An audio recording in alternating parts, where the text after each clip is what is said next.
A todos, muchas gracias por su asistencia a esta jornada. Así la hemos planteado, en la que de alguna manera la Fundación FAES quiere culminar un ciclo de seminarios en los cuales hemos podido reflexionar sobre un conjunto de aspectos fundamentales que aparecen en el debate político que hoy existe en Cataluña. Debate político, debate académico, debate mediático, debate social que hoy existe en Cataluña. Empezamos hablando en su momento de los aspectos internacionales y europeos. Seguimos hablando de los aspectos económicos de este proceso secesionista abierto. Seguimos con los aspectos jurídico-constitucionales y jurídico-internacionales y hoy creo que vamos a abordar un asunto que, sin desmerecer los anteriores, tiene, sin embargo, algunas características especiales que le dan una importancia singular.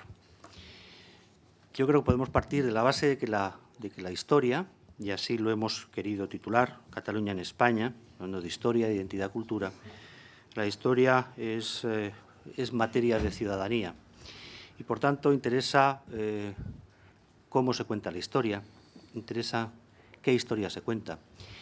Y yo creo que de todo esto, que está en la médula del actual debate político en Cataluña, que naturalmente afecta a nuestros propios sentimientos de identidad y de pertenencia, que nos sitúa en el tiempo como ciudadanos y miembros de una comunidad política. De todo ello, digo, vamos a tener la oportunidad de hablar de los tres ponentes que hoy nos acompañan y, por tanto, como recomienda don José Varela, no la voy a hacer, pero sí decir que a mi izquierda está don Ricardo García Cárcel, que es catedrático de Historia Moderna de la Universidad Autónoma de Barcelona desde 1981 y, por señalar lo más reciente, recordar que su último libro, La herencia del pasado, las memorias históricas de España, fue Premio Nacional de Historia en 2012. Y que a la derecha de mi derecha está el profesor Jordi Canal, que es profesor de la Escuela de Estudios Superiores de Ciencias Sociales en París y que en la actualidad, entre otros empeños académicos, dirige una historia contemporánea de España en 6 volúmenes y coordina ni más ni menos que 25 colaboradores que se está publicando en la editorial Taurus y la Fundación MAFRE. Y que a mi derecha más próxima tengo a don José Varela Ortega, presidente de la Fundación Ortega y Gasset Gregorio Marañón, y que es catedrático de Historia Contemporánea, además de muchas otras cosas, y cuyo última obra, Los Señores del Poder, es, desde luego, tan intensamente recomendable como las que han producido quienes le van a preceder en el uso de la palabra en este seminario. Yo quiero agradecerles de manera muy especial el que hoy estén con nosotros. Nos acogemos de nuevo a la hospitalidad del Círculo Ecuestre en estas magníficas salas que nos van a permitir una jornada que yo creo que reúne todos los ingredientes de interés, de debate, de rigor intelectual y de posibilidad de intercambio como los que hemos querido promover. De modo que, sin más trámite, invito al profesor García Cárcel a tomar la palabra. Agradecer a la Fundación la invitación formulada para estar hoy aquí con ustedes, hablando de un tema que ciertamente me parece apasionante, tema que está hoy en los medios, que está en la vida política actual, el tema 1714, los mitos de 1714. Es evidente que todos los nacionalismos necesitan, exigen de referentes emocionales, que es lo que llamamos mitos, que generen adhesiones colectivas para promover la cohesión, la necesaria cohesión de los colectivos nacionales o que se denominan o que pretenden ser nacionales.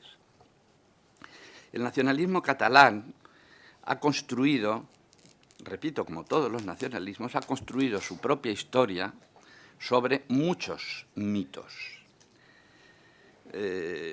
Les repaso muy someramente algunos de esos mitos. En el mundo de la historia medieval, pues se ha invocado permanentemente la referencia histórica del compromiso de Caspe, entendido como iniquitat, en tanto que introducción de una dinastía trastámara, la dinastía castellana trastámara, en la corona de Aragón. En la época medieval, pues es obvio también todo el énfasis, la desmesura épica con la que se ha tratado el reinado de Jaume I, el Conqueridor, y digamos, la estela posterior del sueño imperial mediterráneo, el sueño del almogabarismo. En la historia moderna es evidente que se ha incidido pues, en aspectos como la exclusión catalana de América, la marginación, la forzada marginación de Cataluña, de la participación en el comercio, en las rentas de América, y por supuesto la Guerra del Segadors, 1640, con esos casi 12 años de separación de Cataluña de la monarquía hispánica y su adscripción a la Francia de Luis XIII. Y en el marco de la historia contemporánea, pues los mitos, las referencias más repetidas y con más calor y más énfasis, pues han sido naturalmente las vidas, las biografías de las figuras de los dos presidentes de la Generalitat, el presidente Macià y el presidente Companys, a los que se les ha dotado de la aureola mítica del avi venerable y, en el caso de Companys, pues el héroe mártir. Y, por supuesto, estos mitos se podrían cerrar hablando de la visión, la singular visión que se ha dado de la Guerra Civil Española, entendida en términos de confrontación directa, bipolar, entre una España y Cataluña. Hoy hay que decir que vivimos tiempos presentistas, vivimos tiempos en los que los historiadores ciertamente contamos menos de lo que nos gustaría, dicho sea de paso. Y en ese presentismo la historia se ha ido diluyendo como referente. Hoy, aquí el nacionalismo, aquí y ahora, el nacionalismo catalán incide, lo saben todos ustedes perfectamente, en mantras repetidos hasta la saciedad, pues el España nos roba, con toda esa aureola de virginidad mancillada, de la democracia, la vocación democrática catalana, luchando permanentemente contra la perversidad intrínseca de eso que se llama Madrid. Y repito, la historia se ha diluido, pero curiosamente toda la memoria del nacionalismo catalán ha concentrado, ha cargado sus baterías y ha focalizado su atención en un referente histórico, en uno solo. Los demás no interesan, por lo menos momentáneamente. Y ese referente es 1714.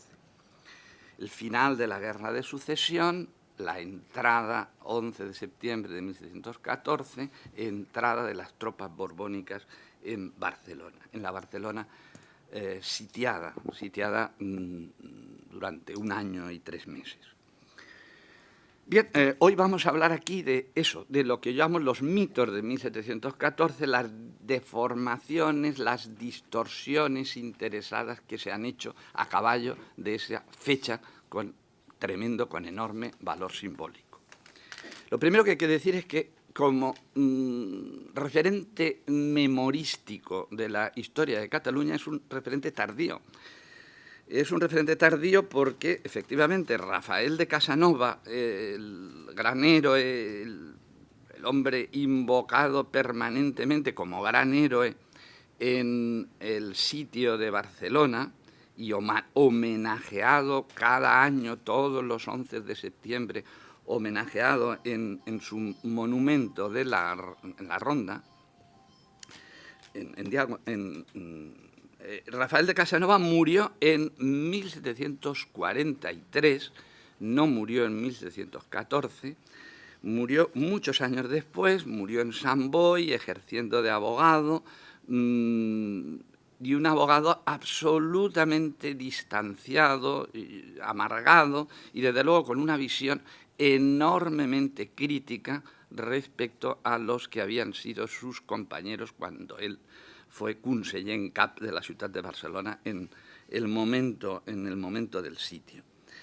Nadie, repito, se acordó de Rafael de Casanova hasta Víctor Balaguer, que fue el hombre que promovió la cantera de buena parte de los mitos de la historia catalana.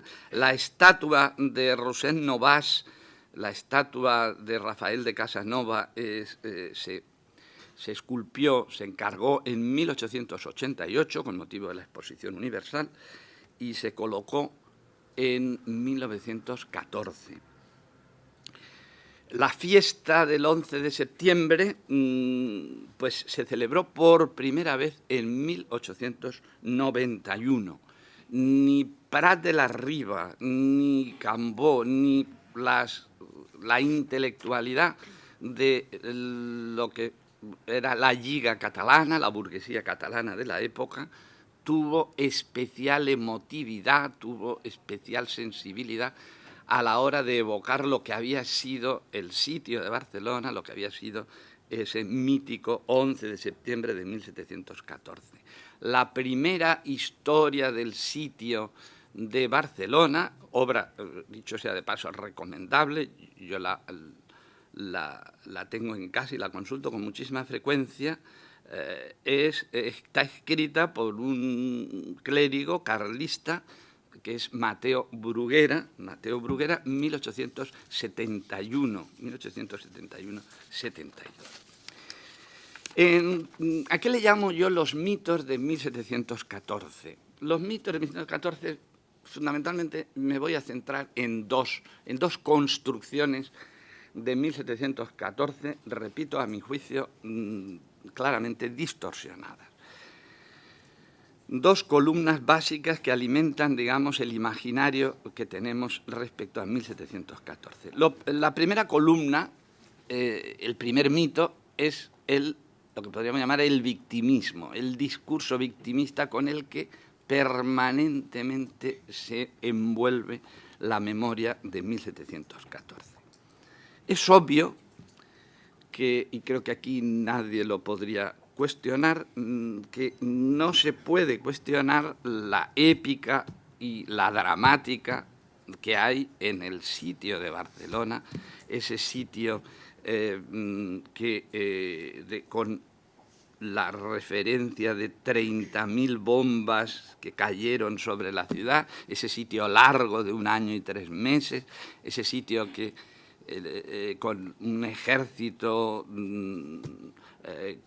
controlado primero por Populi, después por Berwick, pues generó un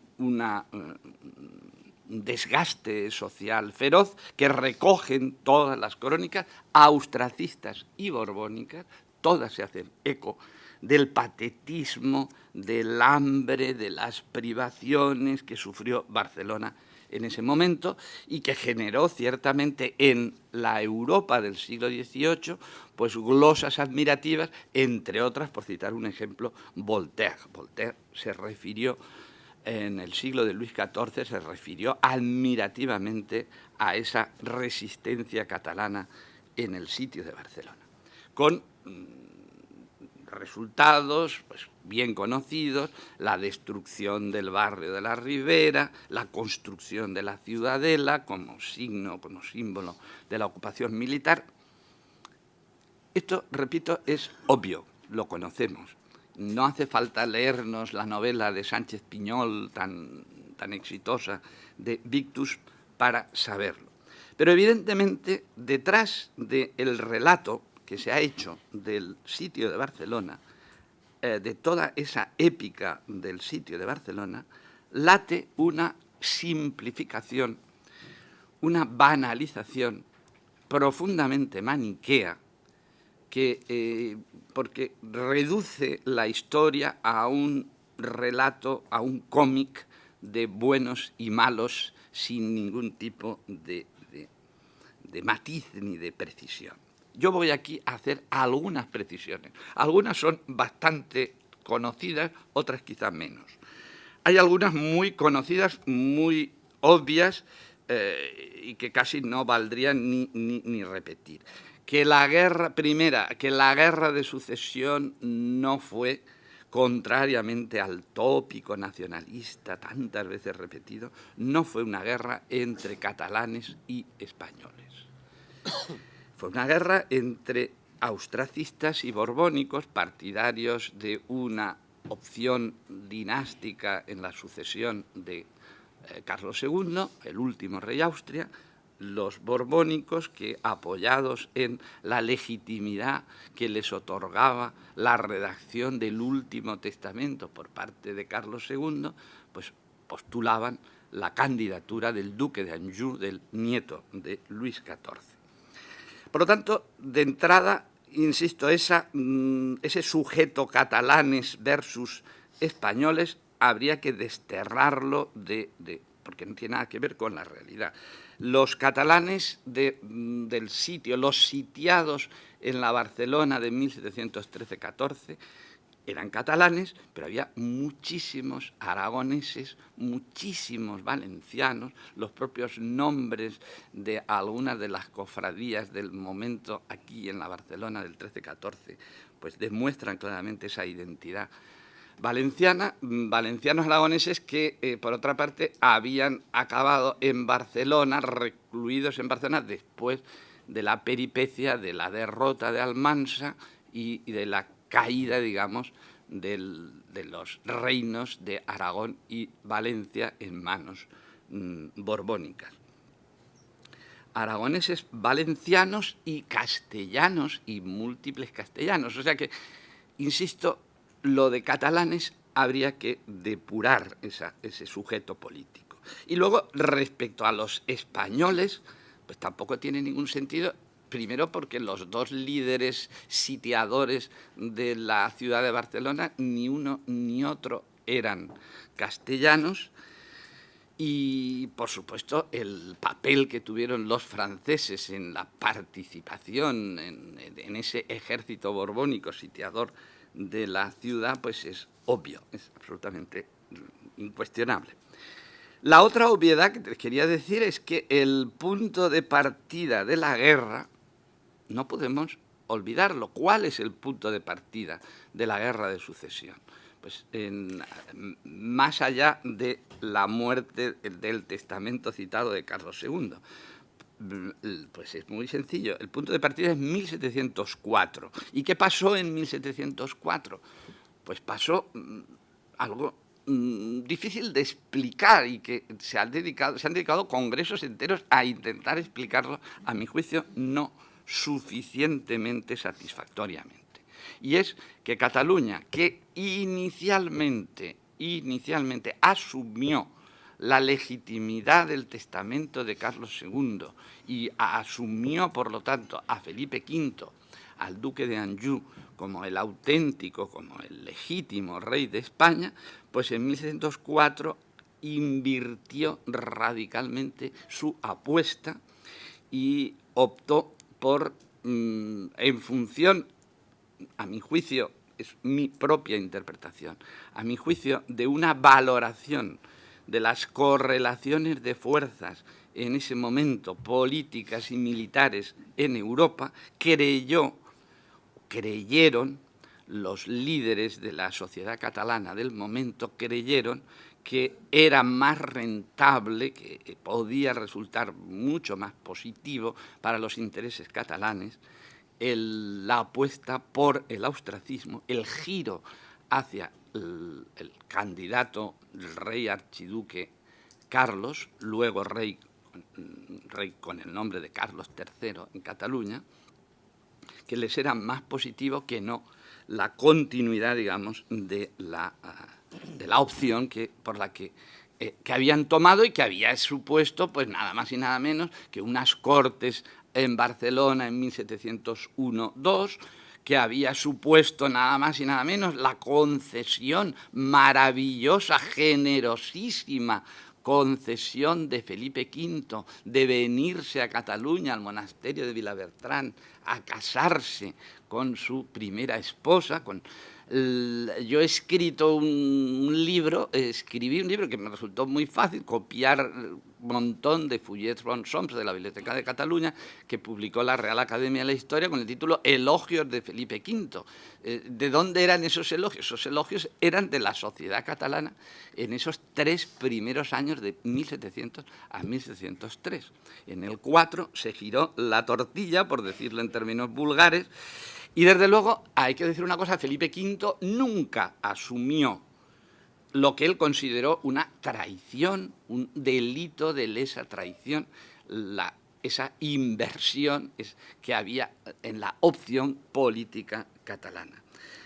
Traición, repito, que nunca perdonó Felipe V y que explica, no se trata de identificarse o no con Felipe V, pero que explica efectivamente esa permanente, sí, ciertamente lo existió, permanente catalanofobia de la que Felipe V hizo gala después de 1705. Pero aparte, digamos, de estas dos obviedades que he dicho, hay otras cuestiones que conviene también tener en cuenta y que nos obligan a cuestionar ese discurso victimista al que antes me referí. La primera es plantearnos exactamente la lógica de la resistencia catalana, de la opción que toma Barcelona de no aceptar los tratados de Utrecht, los acuerdos de Utrecht, y lanzarse a lo que fue un auténtico, como diría Goya, como apostillaría Goya en uno de sus cuadros, los sueños de la razón producen monstruos, por el sueño de la razón. Se apostó por el sueño de la razón. ¿Y por qué digo esto? ¿Por qué digo que se apostó por esta especie de desvarío mental inquietante, preocupante, a la luz, digamos, del análisis de las variables que estaban en juego? Esa pérdida absoluta de esto tan nuestro, tan tópico, por otra parte, del viejo seny. ¿Por qué se optó por abandonar el viejo seny y lanzarse por la vía desmadrada de la rauxa? No tenía sentido, insisto, no tenía sentido. No tenía sentido porque el austracismo, en primer lugar, estaba descabezado. En 1713 el austracismo no tenía un candidato. El candidato, el rey de los catalanes, como lo tituló una célebre biografía de mi admirado Peravoltes, no tenía sentido porque el rey archiduque en 1711 había optado por no le apeteció, no quiso, no le llenó ser rey de España, prefirió ser emperador en Viena. Y se largó a Viena. Y se largó a Viena dejando aquí viejos compromisos pendientes, absolutamente sin ningún tipo de problema. Pero evidentemente el austracismo, repito, como tal austracismo, como tal opción dinástica, ya no tenía sentido. Las fechas se las recuerdo: marzo 1713, tratado de evacuación. Las tropas militares que están aquí en la guerra se da por acabada, junio de 1713, el famoso Acuerdo de Hospitalet, que es la aplicación del Tratado de Evacuación, aquí específicamente, a escala catalana, y en julio de 1713, ese famoso artículo 13, siempre escondido, siempre amagadito en la historiografía nacionalista catalana, que es el acuerdo al que habían llegado Inglaterra y España en relación con Cataluña, en relación con lo que ya se empezó a llamar entonces el caso de los catalanes. ¿Y cuál era ese acuerdo? Pues ese acuerdo, artículo 13, ofertaba, para solucionar, para darle una salida al caso de los catalanes, ofertaba la amnistía para todos los catalanes que hubieran participado en la guerra y los mismos privilegios que tenían los castellanos. Literalmente, los mismos privilegios que tenían los castellanos. Convencidos, por otra parte, los ingleses, que eso iba a halagar extraordinariamente a la burguesía catalana, porque significaba ni más ni menos que el fin del monopolio castellano en América, el monopolio sevillano, para ser más precisos, el monopolio sevillano en América y la apertura, la ansiada apertura del mercado atlántico a Cataluña. No fueron aceptados esta oferta, esta posibilidad, digamos, de salida. Se sometió inmediatamente a deliberación en Cataluña, en la llamada Junta de Brazos, 78 votos contra 45, una Junta de Brazos absolutamente que no tenía en ese momento ninguna representatividad, y en la que hay que mencionar aspectos que no se mencionan habitualmente. Primero, el silenciamiento enorme, informativo, de los acuerdos auténticos del Tratado de Utrecht respecto a la sociedad catalana. El monopolio en la prensa que ejercían en ese momento los Figueró, esto es un tema que he estudiado recientemente, ponen en evidencia que efectivamente la imagen que se vendió aquí en Cataluña de lo que se había acordado en Utrecht era una imagen completamente falsa, completamente distorsionada. Y luego hay otra variable que es el fanatismo religioso. Si ustedes se leen las crónicas, lo mismo me da que sean austracistas que borbónicas, constatarán que esos meses, que ese año 1713 y el año 1714 fueron de febril religiosidad. Están llenas, los cronistas se refieren constantemente a palabras como ciega resolución. Rafael de Casanova se queja del estado en que nos han puesto las beatas y gente que se dice de virtud. La cosa llega hasta el extremo de llevar a cabo una consulta a través de los confesionarios. El Josep Rifós, que es un personaje, es el vicario general, no había obispo entonces en Barcelona, el obispo era Benet Sala, el vicario general era el que ejercía como tal en Barcelona, organiza una operación de consulta de qué hacer si Barcelona se rinde, se da una salida o no, o se resiste hasta el último momento, y lo hace a través de los confesionarios. Son las consultas de los confesionarios las que van a decidir la resistencia hasta el mítico 11 de septiembre. Confusión, insisto, enorme entre el mundo de los deseos y el mundo de la realidad en esa sociedad catalana. Y eso se demuestra, se pone en evidencia también en la propia estrategia internacional. la estrategia internacional, se monta una operación con 3 diplomáticos como Berardo, Dalmases y Ferrán, representantes, sobre todo naturalmente Berardo y Dalmases, representantes en Londres y en Viena, a los que bueno, se les entretiene con retórica. El emperador Carlos, en ese momento es Carlos VI, el rey archiduque ha pasado a ser emperador con el nombre de Carlos VI, les da largas, los entretiene, la reina Ana hace lo mismo en Inglaterra.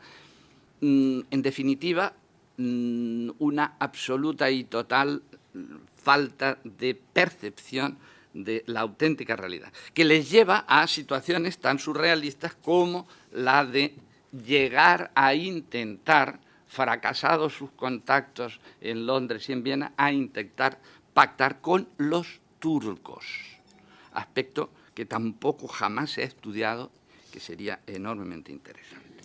Por otra parte, esa otra evidencia que conviene también ponerla sobre la mesa es la propia realidad, las precisiones que exige el análisis de lo que podríamos llamar el desgaste físico del sitio de Barcelona, que sobre todo en respecto a un tema puramente cuantitativo. ¿Cuántos muertos generó el sitio de Barcelona en el ejército sitiador y entre los sitiados barceloneses? Bueno, pues aquí conviene tener en cuenta, y no hay disenso en este aspecto, todos los historiadores, hasta los más ortodoxamente nacionalistas catalanes, asumen que el número de bajas de los austracistas fue de 6.850 bajas. Y el número de bajas borbónicas en el sitio de Barcelona fue de 14.200. Un aspecto que también conviene tenerlo presente. Y por último hay que referirse en este aspecto del victimismo, como no, al tema de los ecos, los resultados, la estela derivada de 1714. Naturalmente estoy hablando de la nueva planta de 1716 y sus consecuencias. Y aquí, naturalmente, jugamos con diversas variables. Una, que han generado infinidad de discusiones en las que, naturalmente, no me voy a meter a fondo, sino puntearlas. Una es el tema fiscal, catastro, el nuevo impuesto. Fue, como se dice, como la historiografía nacionalista repite tantas veces, un ejercicio asfixiante, fiscal, asfixiante, que se debía, en definitiva, a una voluntad punitiva del nuevo poder borbónico después de la guerra. Los historiadores actuales al respecto ponen en evidencia que, más allá de que efectivamente hubo mayor imposición fiscal, hubo mejor distribución fiscal en función de una racionalización planificada, y en la que por primera vez el clero se veía involucrado en esa presión fiscal. Subrayo esto porque buena parte de esa rebeldía del clero, de ese austracismo radical del clero, como les he planteado, tiene que ver con lo que significaba la monarquía borbónica de instauración de una visión del punto de vista fiscal en la que por primera vez, repito, se gravaban los intereses del propio clero. El otro frente es el frente puramente político, absolutismo versus constitucionalismo, nueva planta como el fin de las instituciones catalanas. Aquí también hay que hacer más de una precisión. hay que empezar por decir que la Generalitat no la suprimió Felipe V, ni la suprimió Patiño, ni los hombres de Felipe V. La Generalitat fue absorbida por el propio Consell de Cent en pleno sitio de Barcelona. La Generalitat no la hizo desaparecer el nuevo Borbón, sino que de hecho estaba ya desaparecida, puesto que el Consell de Cent era el que controlaba monopolísticamente todo el poder en Cataluña. Por otra parte, conviene también que hagamos, cuando hablamos lastimeramente de la nueva planta catalana, conviene que hagamos historia comparativa con la nueva planta de Valencia y de Aragón y constataríamos que la nueva planta catalana, con todas las connotaciones negativas que le podamos atribuir, desde luego fue bastante más, si me permiten la expresión, bastante más benévola que la que se aplicó, por ejemplo, y ahí está el ejemplo, está en la conservación del derecho civil, la que se aplicó en Valencia. Habría también mucho que hablar, es otro tema, yo me limito simplemente a puntear el tema porque por razones de tiempo no puedo hacerlo, me gustaría, el tema de la militarización, la ocupación militar, militarización de la sociedad catalana. Yo ahí simplemente les hago una pregunta, hago solo una pregunta. ¿Cuántas veces a lo largo de la historia de Cataluña, de los siglos XVIII, XIX y XX, ha apelado la burguesía catalana al apoyo del Estado para que le resolvieran problemas de orden social? Simplemente planteo esa pregunta. Desde otro frente es el frente cultural de la nueva planta, la lengua, la castellanización lingüística. Simplemente hay que decir al respecto que la castellanización cultural es un fenómeno de mucho mayor calado, de mucho mayor alcance que no la nueva planta. Cuando los Borbones aplican los decretos de nueva planta, créanme, el proceso de castellanización cultural es un proceso de muy largo recorrido que ya en el siglo XVI y en el siglo XVII había la famosa polémica sobre la lengua de las predicaciones del clero. Un tema muy anterior. Y solo les recuerdo una cosa, y lo recuerdo apelando a un historiador que no tiene tampoco nada de sospechoso de antinacionalista, sino todo lo contrario, que era Durán y Cañamera. Es un historiador olvidado que merecería recordarse. Durán y Cañamera. Durán y Cañamera recuerda que la lengua de la corte del rey archiduque, con el nombre de Carlos III, en la Cataluña de 1705, 1706, 1707, hasta el 11, hasta que se va, como he dicho antes, se va a Viena, la lengua de la corte era el castellano, la lengua de la corte no era el catalán. Es importante que lo tengamos en cuenta. Y por último está el debate enorme respecto al tema económico, al papel. Nadie puede negar que el más radical en el mundo del nacionalismo catalán no podrá negar la evidencia del crecimiento, del take-off, del despegue económico de Cataluña en la segunda mitad del siglo XVIII. Evidentemente, nunca lo atribuirán al papel de los Borbones, al hipotético papel positivo de los Borbones, sino que lo atribuirán, evidentemente, a la sociedad civil, a las virtudes de la sociedad civil catalana, que pudo. Al respecto de la sociedad civil, sí que querría decir, sí que me apetece decir, que la derivación, la lectura que hizo la sociedad catalana de 1714, de la experiencia, amarga experiencia vivida en los años de la Guerra de Sucesión, efectivamente propicia el aprendizaje de esa experiencia, propicia lo que va a venir después, aparte del hipotético papel de la monarquía como promotora, como proteccionista de la industria catalana. ¿Qué aprendió la sociedad catalana de 1114? Los textos dan muchísimo juego. Primera cosa que aprendió es algo que el presidente Pujol hace años le gustaba horrores, le gustaba muchísimo citar.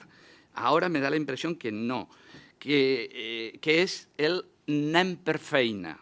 Es decir, la primera lección aprendida del 11 de septiembre sería el 12 de septiembre, sería el día después, sería el trabajo, el retirarse, el encerrarse con un objetivo por delante, que es el anem per feina, la laboriosidad catalana. 2.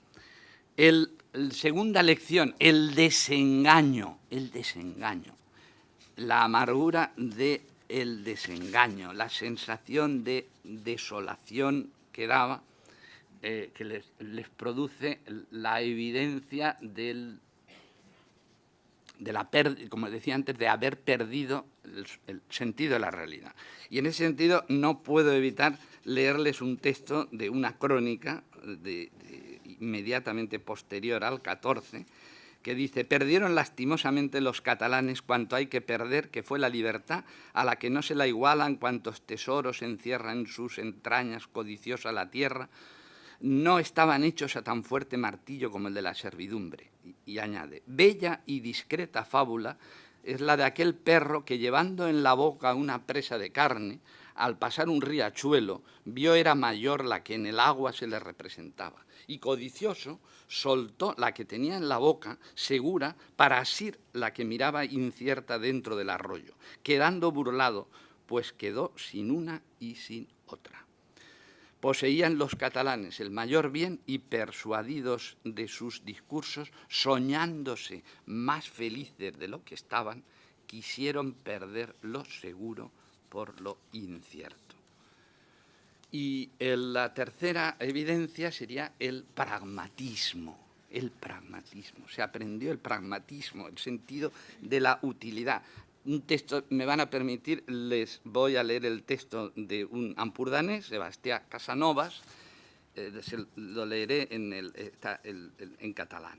En cas en ningú temps hi hagués algunes guerres que en ninguna de les maneres no s'aficionin en un rei ni en un altre, sinó que facin com les mates que són per los rius, que quan ve molta aigua s'aclaten i la deixen passar, i després a alçar quan l'aigua és passada.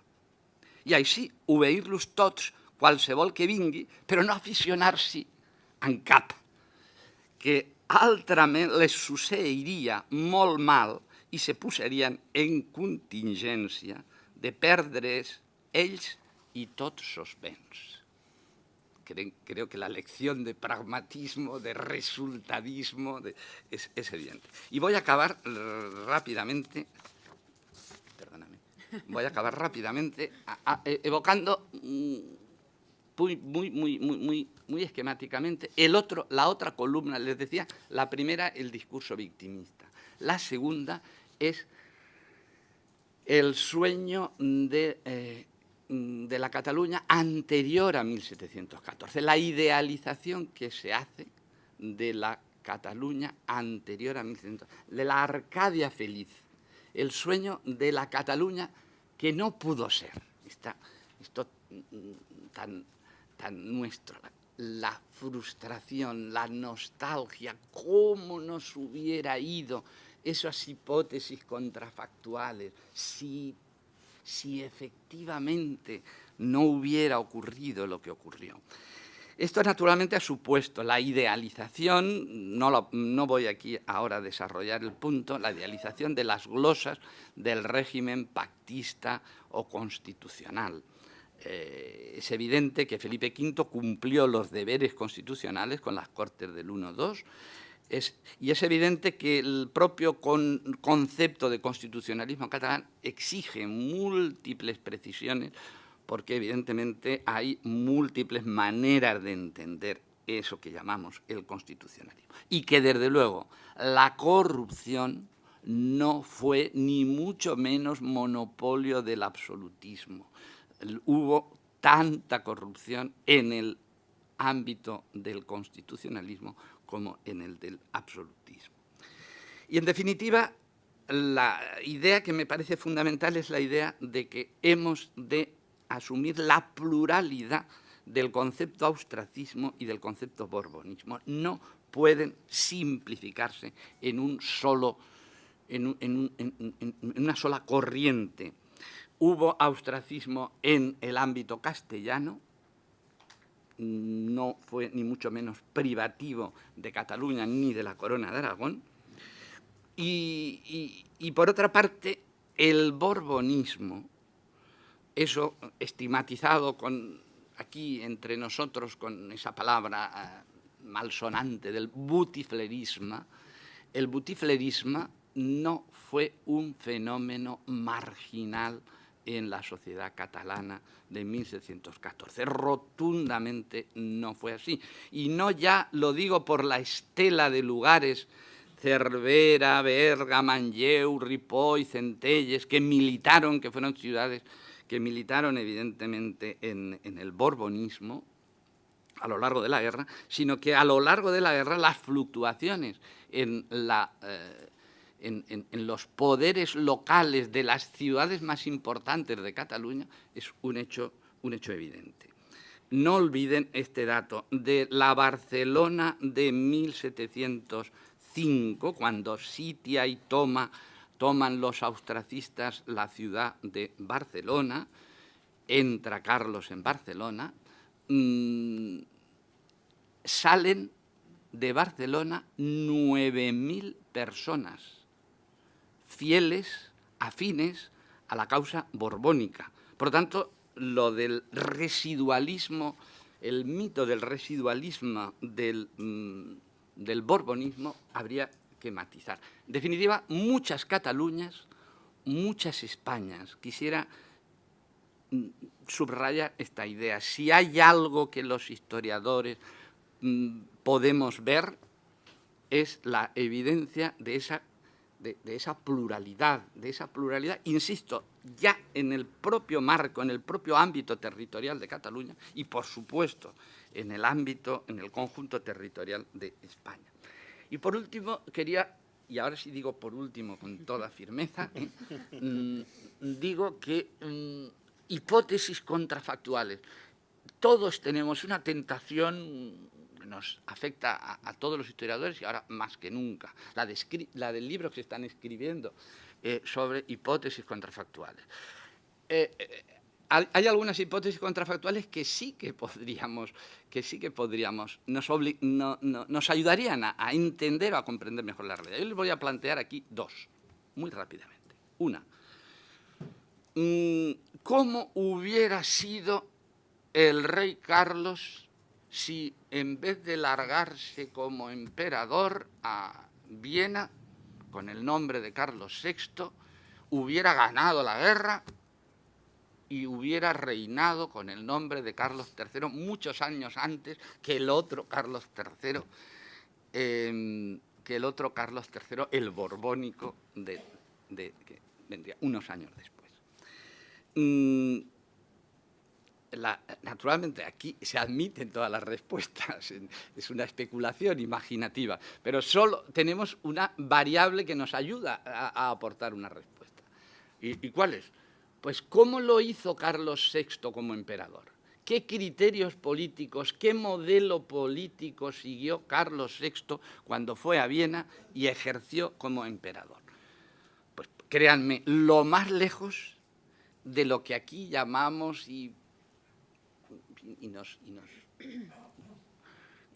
soñamos con el constitucionalismo o el foralismo catalán. Créanme, lo más lejos. Centralismo puro y duro.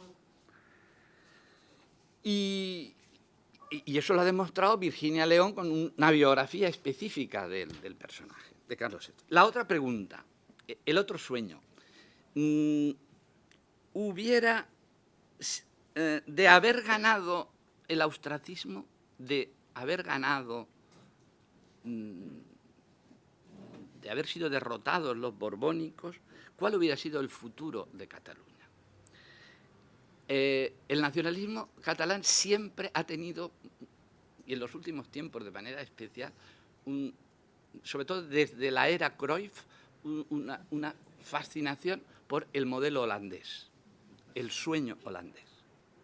Nosotros seríamos la Holanda del Mediterráneo. La pregunta es, ¿y por qué no el Portugal?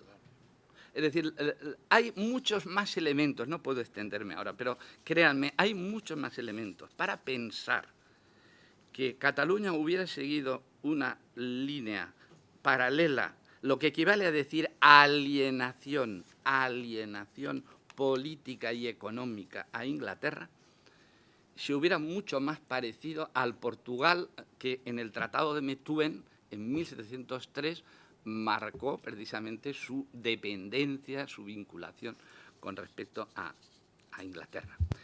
En definitiva, sueños. Y los sueños, saben ustedes que lo dejamos ahí, son solo sueños. En definitiva, solo les diría una cosa, que es que, como conclusión, solo la verdad nos hará libres. Nada más. Gracias, Javier.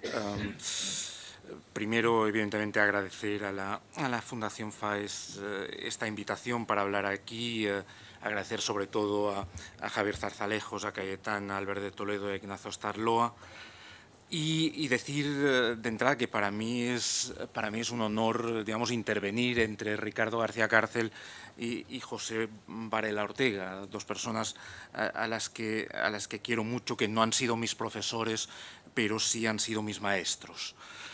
Y yo voy a intentar, así muy resumidamente, ofrecer algunas líneas o pistas para entender el fenómeno de las relaciones entre el nacionalismo catalán, la historia y los historiadores, y lanzar algunas vías para una discusión.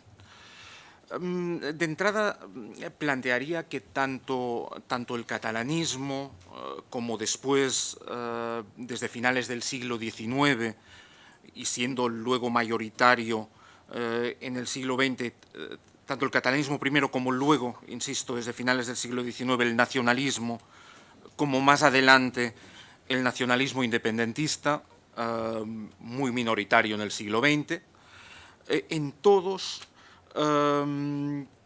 tienen un fundamento cultural, lingüístico fundamental. Y eso yo creo que es un elemento que no hay que perder de vista para entender esas relaciones. Es cierto que si lo comparamos de entrada con el nacionalismo vasco, rápidamente se percibe que en ese nacionalismo vasco del primer momento, sabiniano, tiene más que un fondo cultural lingüístico, un fondo racial.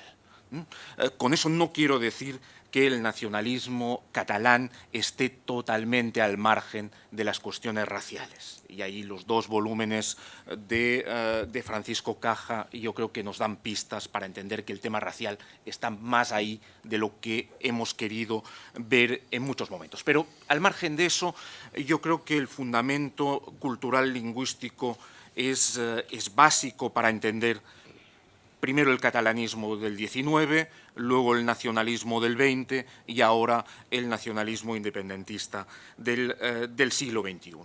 Y en ese sentido la historia tiene un papel fundamental en ese nacionalismo. Me dirán que en todos los nacionalismos, es cierto, en todos los nacionalismos la historia tiene un papel importante, muy importante, pero en el caso del nacionalismo catalán, esa cuestión, la cuestión de la historia, resulta totalmente central. Los argumentos históricos, por lo tanto, se encuentran una y otra vez en el discurso del nacionalismo catalán. Y voy a poner un ejemplo de plena actualidad. Vamos, ¿qué responden o qué han respondido en las últimas semanas, en los últimos meses, los nacionalistas catalanes, con el inefable portavoz del Gobierno de la Generalitat, Francesc Homs, al frente, cuando alguien argumenta que una secesión de Cataluña la dejaría fuera de la Unión Europea. Vamos, el argumento básico, después de decir que eso es imposible, que no podría ser, después de decir eso, el argumento es: nunca se va a dejar fuera de Europa a una de las naciones más antiguas de Europa y más decididamente europeísta. Y de ahí se pasa rápidamente a invocar un nacimiento de Cataluña como nación allá por el año 1000 e invocar a varios personajes, entre ellos a Carlomagno. Lo hizo la semana pasada, se hizo la semana pasada, para no ir muy lejos. Recuerden que hace ya unos años la Generalitat celebró en la etapa pujolista el milenario de Cataluña y que por aquel entonces, le recuerdo, luego digamos, se ha olvidado eso, le recuerdo que también había una novela histórica de cabecera nacionalista, que era la novela de un por aquel entonces candidato de Esquerra Republicana y muy escuchado por Jordi Pujol, Luis Racionero, que escribió Cercamón, que trataba precisamente de los siglos catalanes medievales y de ese país que no pudo ser. De alguna manera hemos pasado de esa novela histórica de cabecera nacionalista a otra, que es Victus, de Sánchez Piñol, que es un producto, me parece, igualmente mediocre desde un punto de vista literario, pero igualmente útil para el nacionalismo catalán. Y los historiadores han jugado, por tanto, desde el siglo XIX, un papel muy importante al lado del nacionalismo catalán. Y no voy a citar, se podrían citar a muchos autores, se podrían citar a muchas personas. Voy a hacer solamente una cita de 1988 de la esposa del presidente de la Generalitat, Jordi Pujol, de Marta Ferrusola. Marta Ferrusola declaraba, y me parece una cita perfecta para entender, digamos, esa relación de la historia con el nacionalismo, declaraba en el diari Avui, en noviembre de 1988, traduzco: nuestra fe se alimenta con la lectura de los evangelios, nuestro nacionalismo se alimenta con nuestra historia. Observen aquí, por cierto, la interesante relación que se establece entre historia, nacionalismo y fe. Creer es básico para el nacionalismo. De esta manera me parece que se explican los muchos recursos económicos y de todo tipo destinados a libros de historia en los últimos 30 años, investigaciones históricas o conmemoraciones históricas por parte de la Generalitat, y me refiero aquí tanto a la Generalitat pujolista como a la de los dos tripartitos y ahora con Artur Mas. Se explican, por ejemplo, la costosa y polémica también campaña y efectiva campaña de la revista Sapiens de hace unos meses, o se explican, entre otras cosas, las referencias permanentes de los políticos nacionalistas catalanes a historiadores, sobre todo yo creo que a tres: Jaume Vicens Vives, Pierre Vilar y Ferran Soldevila. Y eso lo pueden encontrar tanto en Pujol, en Maragall, en Mascarell, en Nadal o en Junqueras, para citar a políticos nacionalistas catalanes de distinto signo. Algunos de ellos, Mascarell, Nadal, Junqueras, no olviden, son historiadores.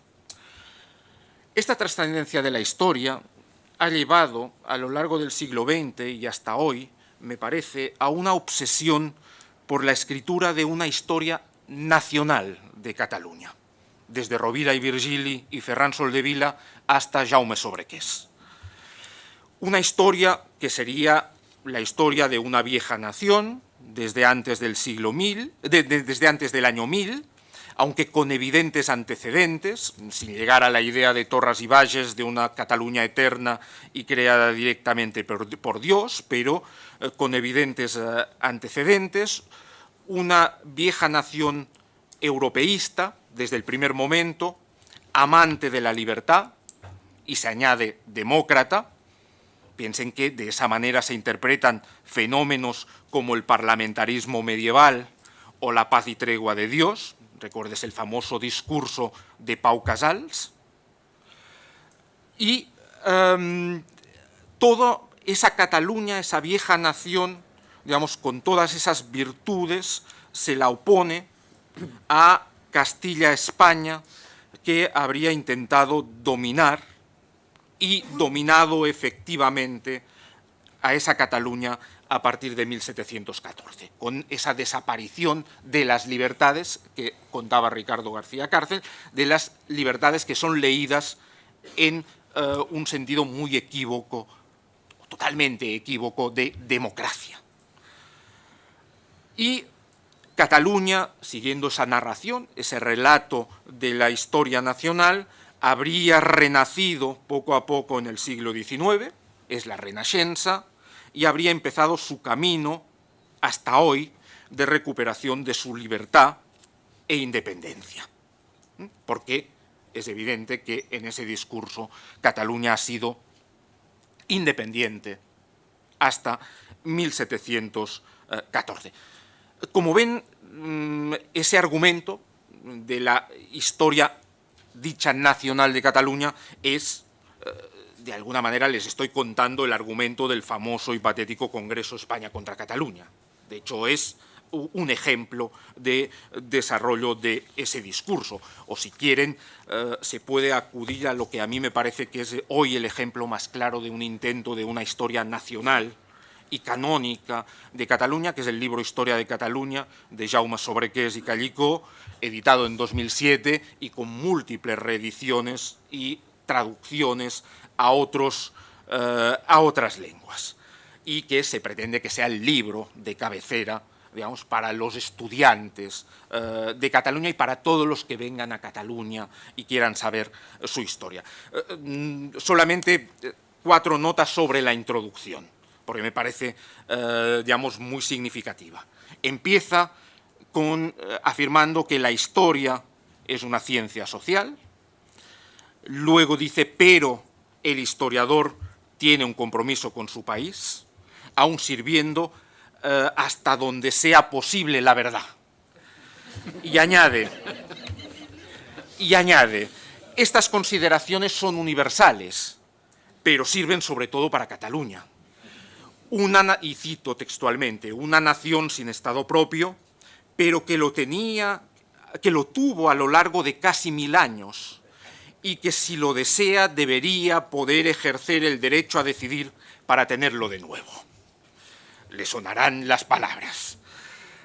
El libro, añade el autor, está redactado como la más escrupulosa invitación de rigurosidad y con la voluntad de servir al país que tiene su autor.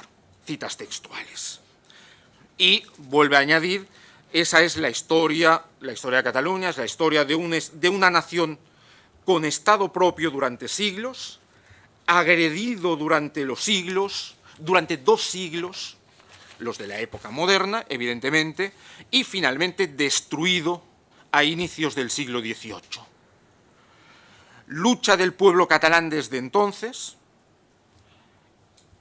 desde el siglo XVIII, habría habido, y termina diciendo que la democracia actual, sin embargo, no ha supuesto, y cito textualmente, la recuperación de la plenitud política de Cataluña que tenía antes de 1714. Pues es evidente que en este país, o como quieran llamarle, había mucha más democracia antes de 1714 que hoy. En cualquier caso, la independencia se convierte de alguna manera en el final de la historia, o como mínimo en el final de esa etapa de la historia de Cataluña. A mí me parece un ejemplo, digamos, maravilloso de eso que podemos llamar historia nacional de Cataluña, que viene de muy lejos y va, en este caso, muy claramente hacia la independencia.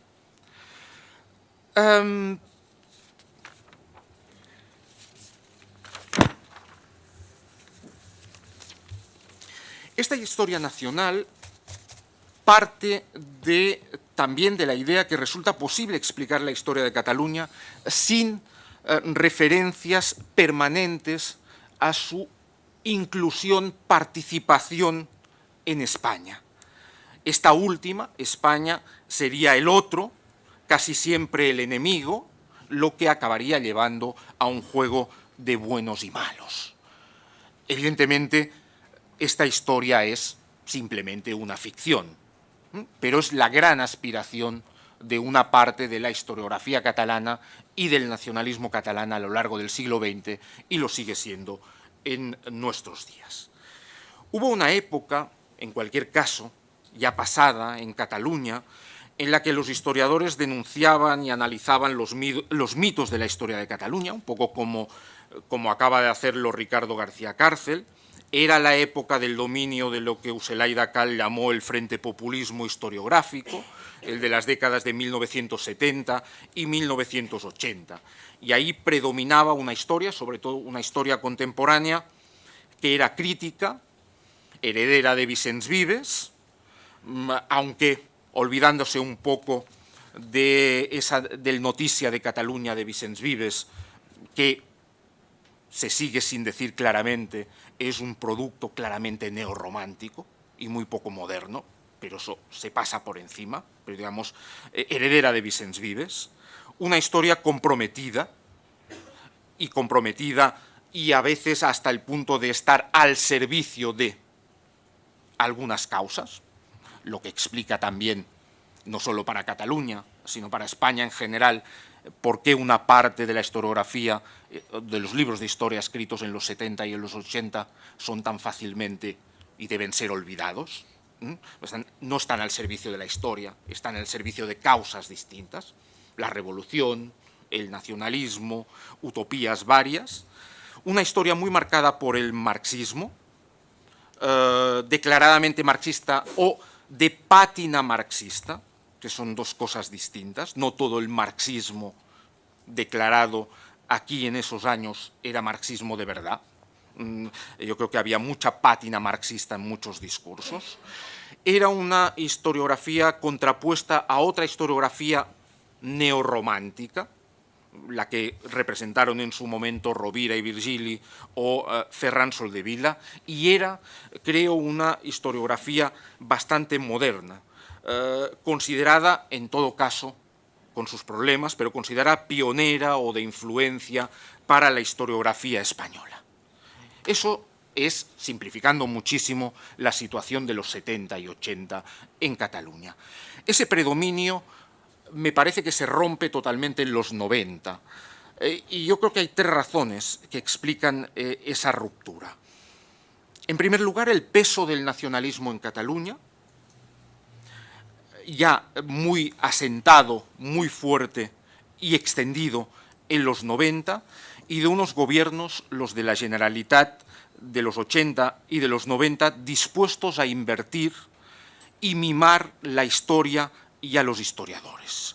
Y piensen en la influencia en el pujolismo de historiadores como Josep Termes, proveniente excomunista, o, por otro lado, de alguien convergente de toda la vida como Henó de Lasarte. Y de ahí van a surgir también algunos fenómenos peculiares con la conversión de algunos historiadores catalanes en verdaderos, entre comillas, comisarios políticos o comisarios históricos, si quieren. Y no voy a citar a mucha gente, pero yo creo que es lo que se le puede atribuir a alguien como José María Soler Sabaté o Agustí Colominas. Segunda razón, la crisis y el hundimiento del marxismo, que lleva a muchos historiadores catalanes a abrazar el nacionalismo como fe o religión de sustitución, o a retirar esa pátina marxista de sus interpretaciones para dejarla de nuevo en simple radicalismo menestral y bullanguero, que no es otro, es, me parece, el caso de Fontana. El nacionalcomunismo, o como dijo Ernest Lluch en su momento, el pujolismo-leninismo, me parece que son el resultado de ese proceso. En tercer lugar, la fuerte presión sobre los historiadores catalanes que se vive en la primera mitad de los años 1990, con polémicas públicas frecuentes, pero también con la amplia circulación de algunos panfletos anónimos de denuncia de los historiadores, cito, al servicio del Estado español. Eso ocurría en 1993. Se acusaba básicamente a dos historiadores, Enrico Zelaida Cal y Borja de Riqué, y se incluían en un segundo conjunto a otros historiadores como Ricardo García Cárcel, Roberto Fernández, Pere Anguera, Josep María Fradera y yo mismo. Yo era por aquel entonces un profesor ayudante en la Universidad de Girona que estaba redactando su tesis. Me honra mucho estar al lado de todos ellos, pero digamos, también me sorprendió, o no, digamos, estar incluido en esa nómina de personas que estaban al servicio del Estado español. El efecto, lo que me interesa, digamos, los panfletos y su circulación fueron muy importantes porque causaron tres efectos entre los aludidos, pero más allá de los aludidos directamente. Tres actitudes se derivan de esos primeros años 90. Algunos de los aludidos y otros se integran definitivamente en lo que yo llamaría el redil nacionalista, es decir, se vuelven buenos. Otros se aíslan y lo siguen estando bastante hasta hoy mismo. O, finalmente, existe una tercera posibilidad, que es la de resistir el vendaval y seguir defendiendo una historia libre, abierta y no dominada por el nacionalismo. Les confieso que esa es la opción minoritaria. Yo creo que, en ese sentido, Ricardo García Cárcel es una honorable y valiente excepción. Pero les aseguro que las dos opciones tomadas principalmente son la primera y la segunda. Aislamiento o vuelta o camino hacia el nacionalismo. Yo creo que el resultado de esos procesos de principios de los años 90 son los que nos llevan hasta hoy a entender cuál es la situación de los historiadores y de la historia catalana hoy. Una historia catalana dócil.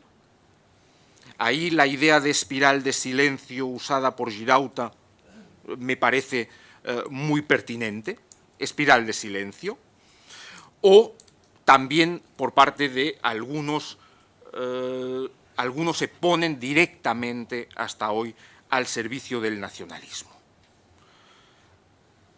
Esta historiografía nacionalista hoy es una historiografía, me parece, profundamente ensimismada, tanto temáticamente en los temas que trata, como en el nivel de difusión y el hecho de hacer la difusión en catalán solamente como un acto patriótico, de servicio patriótico, al margen de la difusión y el debate científico, y además ensimismada porque es una historiografía que se ha acostumbrado y se sigue manteniendo en ello, en no participar ni en foros nacionales ni en foros internacionales. Porque el trabajo que hay que hacer, que le toca a los historiadores desde el punto del nacionalismo, y yo creo que lo están cumpliendo, es hacer patria. Y la patria se hace aquí. Y, finalmente, yo diría que es una historiografía que ha perdido la importancia que había tenido en el pasado reciente. Decía hace un momento, era vista como la más moderna, por donde entraban los cambios, la que todos los historiadores del resto de España seguían, incluso seguían revistas en catalán en aquel momento como l'Avenç. Entre paréntesis, l'Avenç podría ser un buen ejemplo de lo que le ha ocurrido a la historiografía catalana, de un Avenç abierto, pionero, a un Avenç nostrat, de casa, ensimismado, que es difícil que genere ningún interés excepto para los convencidos, que es el Avenç de hoy. Pero hoy es evidente que ese peso que tenía la historiografía catalana de los 70, de los 80, ya no lo tiene, ya no es modelo para nada, y en este momento la historia digamos, de punta se hace en otras universidades, en otras regiones, en Valencia, en Santiago de Compostela, en Zaragoza o en Madrid, por solo citar algunos casos. Y así estamos hoy, y llego un poco al final en ese repaso.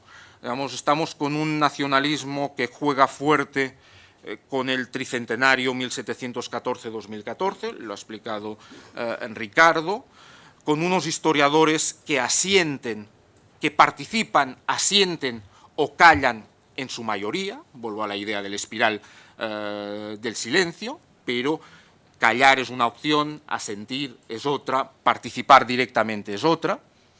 De hecho, les recuerdo que no otra cosa hicieron ya buena parte de los historiadores catalanes en su colaboración con el ideologizado Memorial Democràtic, en época del tripartito, digamos, no es, eso también hay que recordarlo.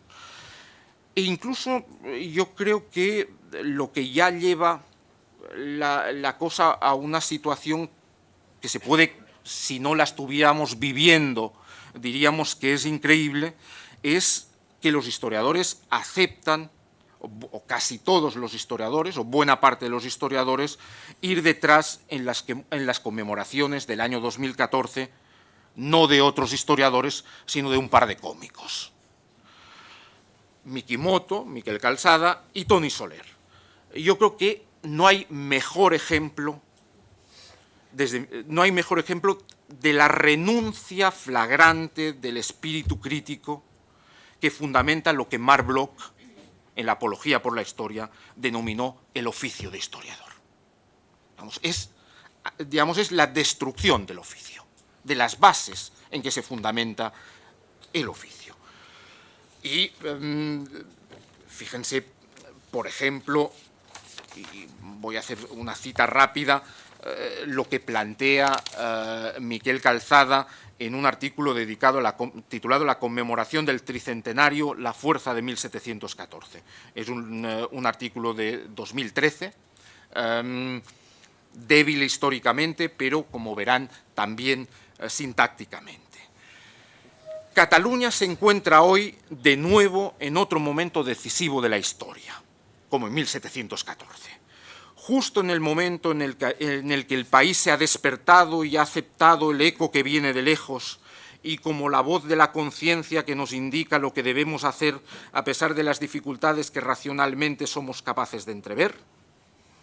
Y añade, después de una coma, lo que es incomprensible, de la misma manera la sociedad actual empieza a otear los sacrificios de todo tipo que vamos a tener que hacer para que las generaciones futuras puedan vivir en un territorio libre y soberano en el concurso de las naciones soberanas del mundo. Esa es es el final del artículo de uno de los comisarios de la conmemoración de 1714. Fíjense que la situación, lo he pasado muy rápido, pero la situación es realmente muy preocupante. Hasta el punto, insisto, que hemos terminado con que los cómicos guían la historia nacional de Cataluña hoy y los historiadores asienten. Y yo creo realmente que la situación, y esa situación concretamente, no es para tomarse la risa. Muchas gracias. Muy bien, pues nada, muchas gracias a los asistentes por su paciencia, a Javier Zarzalejos y a Faes por invitarme a este aristocrático lugar, y ¿qué más tengo que agradecer? A Cayetana, que ha insistido y que ha escrito un artículo que ha tenido una repercusión bastante entretenida en la prensa británica, a Ignacio también, porque comparte conmigo la melancolía del Parlamento, no solo del de Cataluña, sino de todos los parlamentos. Por cierto, hay un libro de Lord Helsom en Inglaterra sobre eso, diciendo que lo que elegimos ahora son dictadores cada 4 años, etcétera, etcétera, que los parlamentos libres se han acabado, salvo con la posible excepción de Estados Unidos. Bueno, esos son los temas que a mí realmente me entretienen, ¿no? Pero Javier Zarzalejo es un provocador, ¿eh? Y hace ya unos años me provocó con esto de que tenía que reflexionar sobre el problema de políticas de exclusivismo, o dicho en matemática electoral, en la matemática electoral española, de cómo uno de los partidos mayoritarios, en su infinita sabiduría, o mejor dicho astucia, se le ocurría que si se aliaba con alguno de los grupos secesionistas podía gobernar poco menos que eternamente, ¿no? Y, naturalmente, excluir no del gobierno, que es su obligación, al partido contrincante, sino del sistema. De ahí nace el estatuto que existe y otros males que aquí han ocurrido. Y ahora me provoca con esto del nacionalismo, que a mí no me interesa casi nada, ¿no? Es decir, me parece un tema de tercera intelectual, es un conjunto de grandes agregados que más bien son para la Plaza de la Cebada o de la Boquería, en fin, con sujetos imposibles, absolutamente imposibles, de los cuales a mí me curaron cuando llegué a Inglaterra hace muchos años, ¿no? En primero de Inglaterra y en segundo de Estados Unidos. Me acuerdo que cuando quise entrar en la universidad a la que aspiraba a entrar, un profesor que algunos de los que son aquí economistas seguro que recuerdan, que se llamaba Max Hartwell y que era un historiador económico notable y australiano, me dijo: haga usted un ensayo y véngame a ver dentro de 3 meses, porque aquello de las notas de aquí y el expediente no le interesó mucho. Dijo: bueno, esto ya lo doy por hecho, esto no va de pasaportes ni de notas, usted hágame un ensayo. Bueno, yo hice aquel ensayo y lo interesante del asunto, para demostrar, Javier, que este tema no me interesa mucho, es que hablaba mucho de los españoles, tal, y dijo: vamos a ver, todos los españoles, ¿did you ask them all? ¿Les ha preguntado usted a todos? Entonces a mí ya se me ocurrió un poco este tema. Y luego lo segundo que me dijo: mire usted, aquí adjetivos, hasta el tercer curso de doctorado no dejamos que los estudiantes empleen adjetivos, ¿no? Bueno, por lo tanto, esto no me interesa mucho, ¿no? Pero ¿por qué no lo pensamos al revés? Digo pensamos al revés porque cuando me dijo esto Javier, empecé a ver papeles viejos míos y encontré una conferencia que yo había dado en Sandhurst, en la Academia Militar Inglesa, cuando empezó este tema de Escocia, etcétera, etcétera, ¿no? Y que allí me quisieron preguntar sobre el tema de Cataluña, el País Vasco, ya en el año 73, es decir, en tiempos de la Oprobiosa, etcétera, ¿no? Bueno, entonces me sorprendió una cosa, que es que a aquellos oficiales no les importaba mucho lo de Escocia, ¿no? Es más, uno me dijo, el que era el capitán aquí, el que organizaba esas conferencias, me dijo: bueno, digo, pero a ustedes realmente les va a provocar un problema. No. Yo, a ver si de una vez se independizan, nos dejan tranquilos y tal. Entonces dije: bueno, esto, desde el punto de vista español, es impensable. El problema aquí a lo mejor es al revés. No es que catalanes, muchos o pocos, da lo mismo, no quieran ser españoles. A lo mejor el problema es que muchos españoles queremos ser catalanes. A lo mejor el problema es exactamente al revés, es decir, que tenemos un problema de identidad, dicho en términos nacionalistas, sin la participación, el componente catalán. Bueno, pues a lo mejor ese es, se puede ver así. ¿Por qué? Porque efectivamente lo de Escocia, hay una identidad inglesa que en España no existe porque no hay una identidad castellana. Yo me acuerdo cuando empezó esta historia de las autonomías y lo de Villalar y no sé qué, que encontré a un viejo compañero mío del Retiro de Madrid con un mapa buscando Villalar, porque claro, Barcelona había estado muchas veces, pero lo de Villalar no lo ubicaba claramente, ¿no? Por lo tanto, eso no existía, ¿no?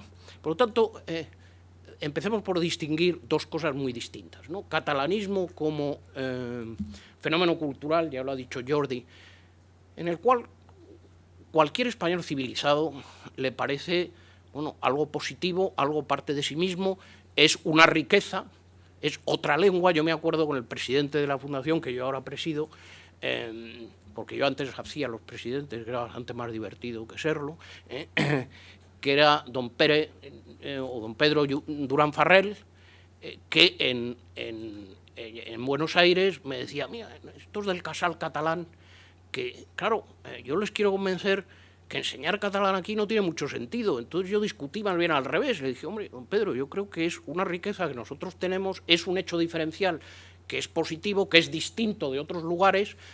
Bueno, ¿por qué no? Es decir, los papeles estaban cambiados, que es cuando yo creo que las cosas funcionan, cuando los papeles están bastante cambiados, ¿no? ¿Qué quiere decir? Que eso, todo el catalanismo como fenómeno cultural, la lengua, por supuesto, etcétera, es una riqueza evidente para todos. Otro problema es el nacionalismo, que no es un problema de cultura, es un problema de poder. Y ahí sí que estamos en los señores del poder, y ahí sí que estamos en algo que por su propia dinámica maximiza poder y tiende a eso. Y todos sabemos, los que hemos leído alguna cosa, malgré nous-mêmes, de nacionalismo, bueno, que el nacionalismo es un instrumento de poder muy importante. Bueno, eso es lo primero que me gustaría hablar, ¿no?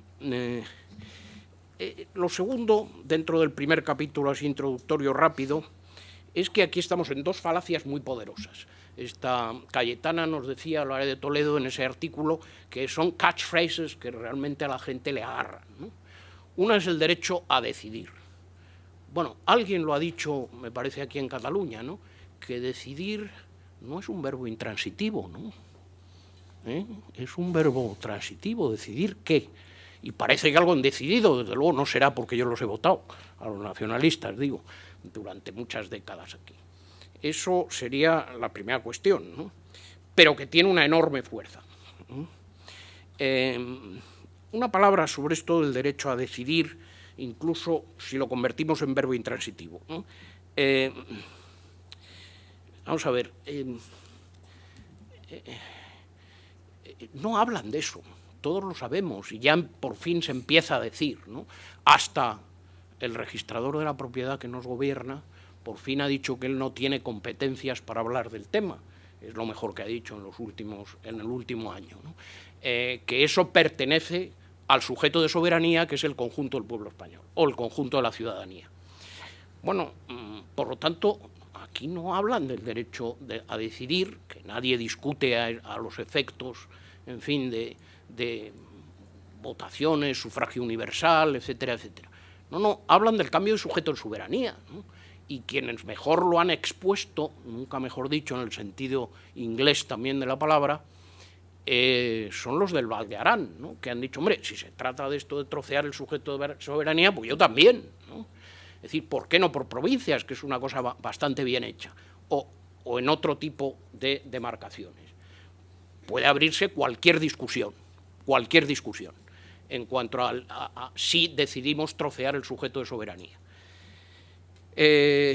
Hombre, aquí ha habido un milagro, que fue ese de 1812, o 10, 12, que son lo de las Cortes de Cádiz, quizá porque se reunieron en Cádiz, quizá porque eran universales, quizá porque estaban sitiados, y ese golpe de mano liberal que hacen, en vez de lo que es una ciudadanía o un país comunitarista, como dice o como nos explica Francés de Carreras, pues una ciudadanía de Locke y de que son ciudadanos individuales, ¿eh?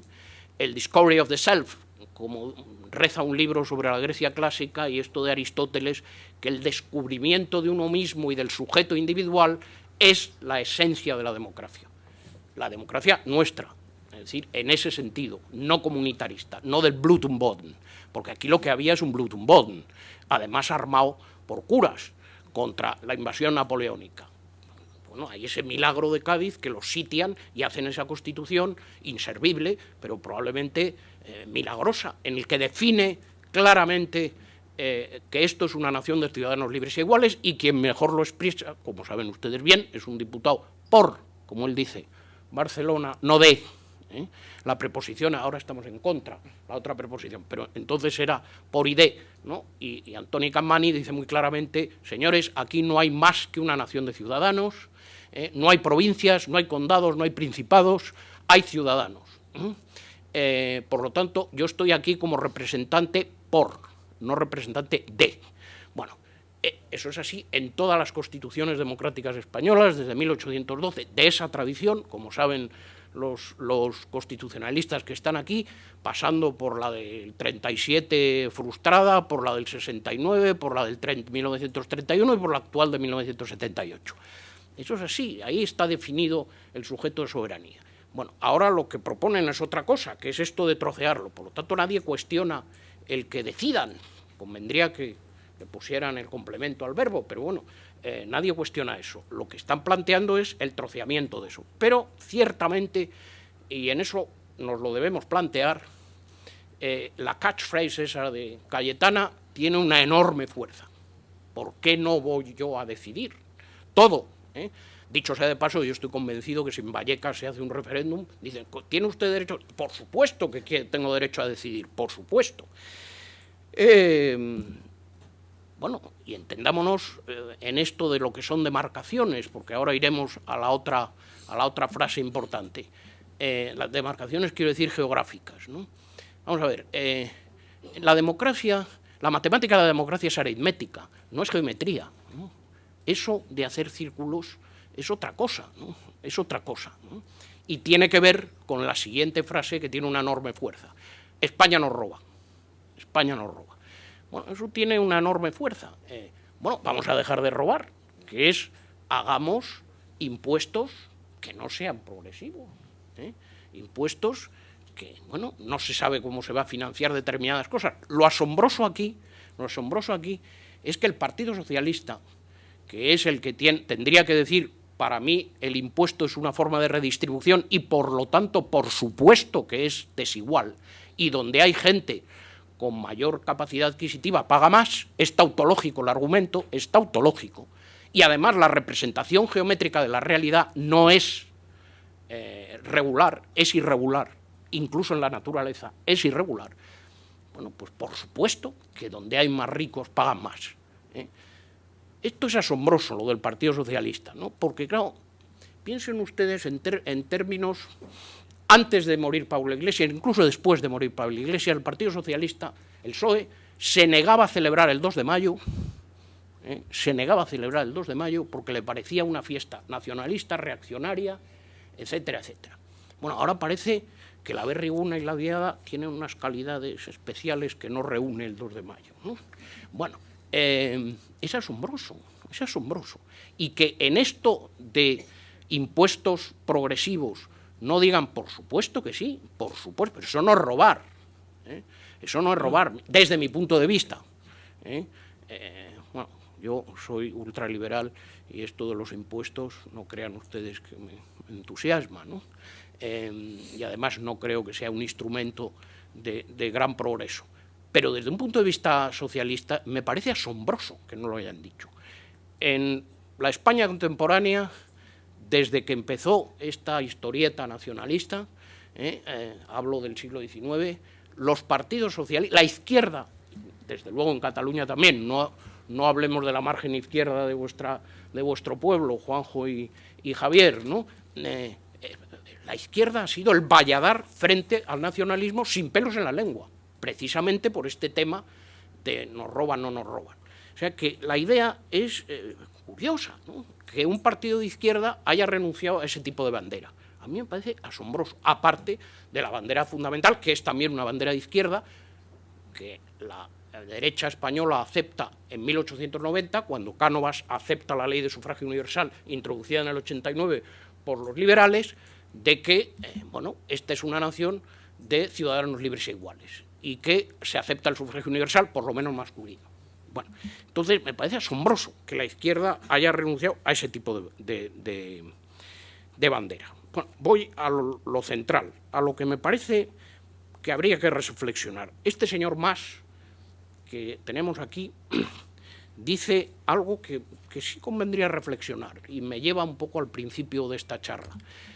Esto de que, hombre, aquí no hacen más que asustarnos, digamos los españolistas, llámanlo ustedes como quieran, pero algo positivo no nos ofrecen, algo entusiasmante no nos ofrecen. Bueno, me parece que tiene un punto de razón, es verdad que aquí el discurso, primero es no hablar, y luego decir algo asombroso, y muy intranquilizador, que es que se va a aplicar la ley. Hombre, bueno, menos mal, ¿no? Y muy intranquilizador porque no es en España lo del law enforcement no es una cosa muy común muchas veces, ¿no? No digo de Cataluña, tal. En Andalucía hay 20.000, me parece que son funcionarios a dedo recurridos por los de oposición que han ganado el recurso en el Tribunal Superior de Justicia de Andalucía y no se aplica. O sea, este lugar, esto de Cataluña, no es el único lugar donde las sentencias no se aplican, ¿eh? Y esto me parece muy inquietante. Entonces, el registrador, en su infinita sabiduría, nos dice, hombre, yo lo que voy a hacer es aplicar la ley, ¿eh? Él mira los estatutos de la comunidad de propietarios y dice, aquí no cabe la segregación del piso, luego no le pongo el cajetín. Causa finita est. Pues va a ser que no, porque este es un tema metajurídico. Es decir, no es un tema solo jurídico. Por supuesto que se aplicará la ley, pero aquí hay que hablar de otras cosas y por lo pronto hay que construir un relato. Yo estoy totalmente de acuerdo con esta historieta de que esto de buscar el hombre primigenio y primitivo, sea Indíbilo y Meandonio, que parece que en eso sí están de acuerdo todos los habitantes de la península, para ponerlo de una manera más neutral, desde portugueses, inclusive también, porque la idea esta carolingia es que venimos de los francos. Bueno, los otros vienen de los godos, son pueblos germanos, que son los pueblos superiores, y los otros, que son los sometidos por los romanos, son pueblos envilecidos, como dice la historiografía nacionalista francesa. Bueno, da lo mismo, ¿no? Bosch Gimpera, en su polémica con Almagro, que fue quien le echó de catedrático aquí en Barcelona, decía la mera existencia del profesor Almagro demuestra que mi teoría de los individuos indígenas primigenios en la península es válida. Bueno, probablemente es una carta a Sánchez de Albornoz bastante entretenida. Bueno, la historia es muy parecida, sean francos, carolingios o godos. El neogoticismo de aquí, bueno, Ricardo se lo sabe mucho mejor que yo, es común, bueno, hasta en Ramón Berenguer IV, ¿no? Hay una idea neogoticista también en los reyes portugueses, es muy clara, es el mito de la Reconquista, está metido ahí. No, ya el titular de la institución que yo presido ya dijo que, hombre, una Reconquista que va del siglo VIII al XV, más bien debe ser una conquista, ¿no? Porque, en fin, tanto tiempo reconquistando, más bien debe ser una conquista. Bueno, todos sabemos lo que es esto y lo que es este tipo de historiografía de buscar el hombre primigenio y primitivo y el catalán originario o el castellano, el hispano originario, etcétera, etcétera. Yo no sé por qué no buscan el último y no el primero, pero bueno, porque tiene mucho más interés, pero en fin, eso es lo de menos, ¿no? Están en eso, y a mí eso me parece bastante poco interesante. Pero si hablamos de una historia reciente, después del desastre, es decir, de una guerra civil tremenda, de una posguerra vengativa, cainita y miserable, ¿no?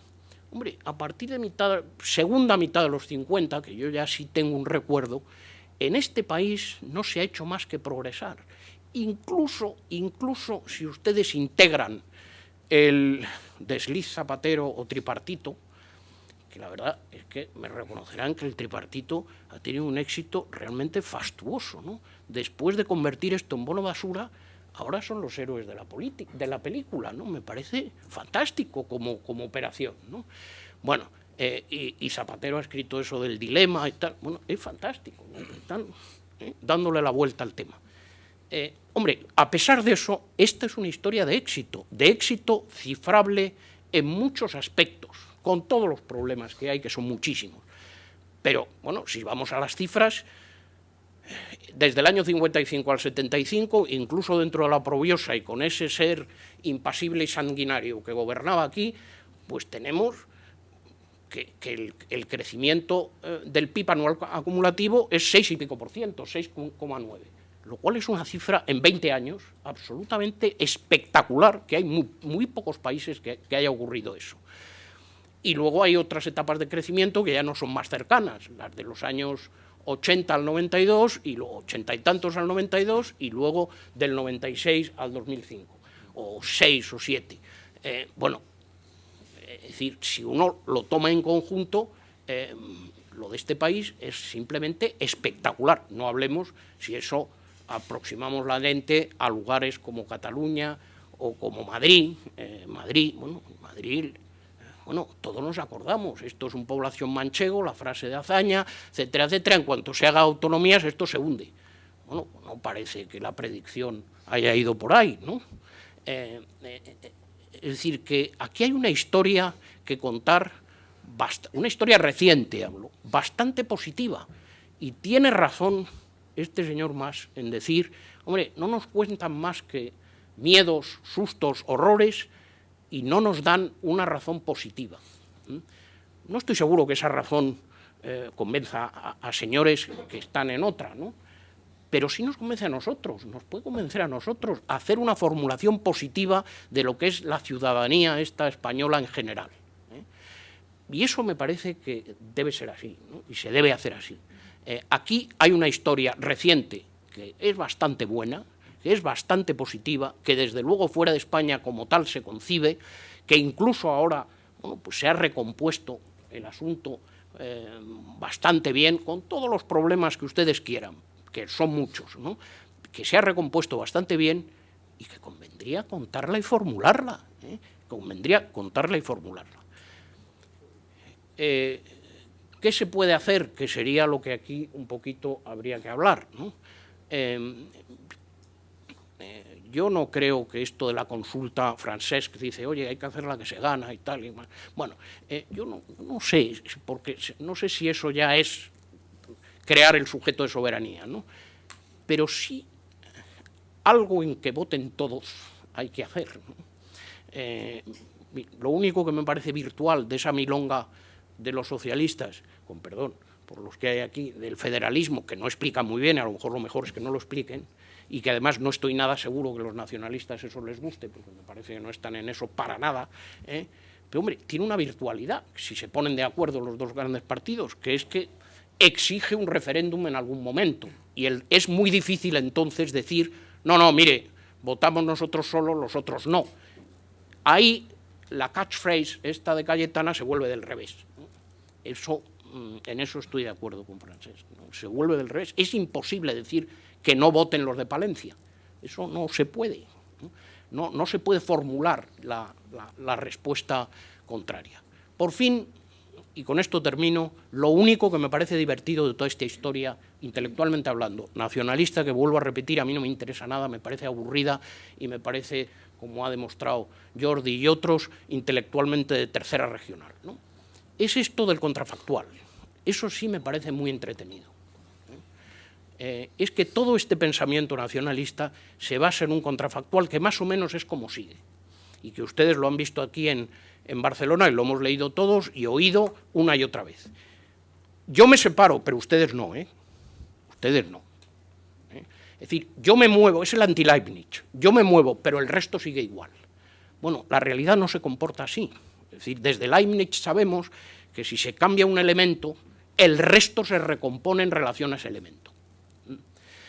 Y eso, así funcionan las cosas, no funcionan como creen los nacionalistas. Cuando yo vivía en Inglaterra había un señor de la pipa, que era un laborista bastante socarrón, que se llamaba Wilson, que ustedes recordarán, algunos, los más viejos de aquí, como primer ministro, y cuando entré en el gobierno se independizó una de la última, me parece, colonia inglesa en África, me parece, West Indies, no me acuerdo dónde, que tenía una commodity, no sé si era el cacao, no me hagan caso, pero algo parecido. Bueno, Inglaterra en la Organización Internacional de Comercio, el Reino Unido, votaba proteccionista. Y cuando llega la independencia, cambia el voto. Entonces, el africano de las West Indies de turno le llama indignado a Wilson. Don't you know, ¿qué tal? Que siempre hemos votado proteccionista, ¿cómo se les ocurre haber cambiado el voto? Entonces este hombre dice, que es la expresión del contrafactual de todos los nacionalistas. But you see, now we are independent too. decir, ahora nosotros también somos independientes. Entonces, lo que me parece divertidísimo es este señor Junqueras repartiendo pasaportes del lugar que quieren dejar. Eso me parece que es la expresión del contrafactual casi tan bueno como el del cacao. Me parece estupendo, ¿no? Y eso sí me parece entretenido, ¿eh? La idea de que, bueno, yo me muevo, pero el resto de la realidad se queda quieto. Y esa es la única parte, Javier, que de tu provocación, de que hablemos de este asunto tan pesado, ¿no? Intelectualmente hablando, quiero decir, otro problema es que nos vaya una vida cultural y de otro orden en ello. Es lo que me parece entretenido de este tema. Muchas gracias.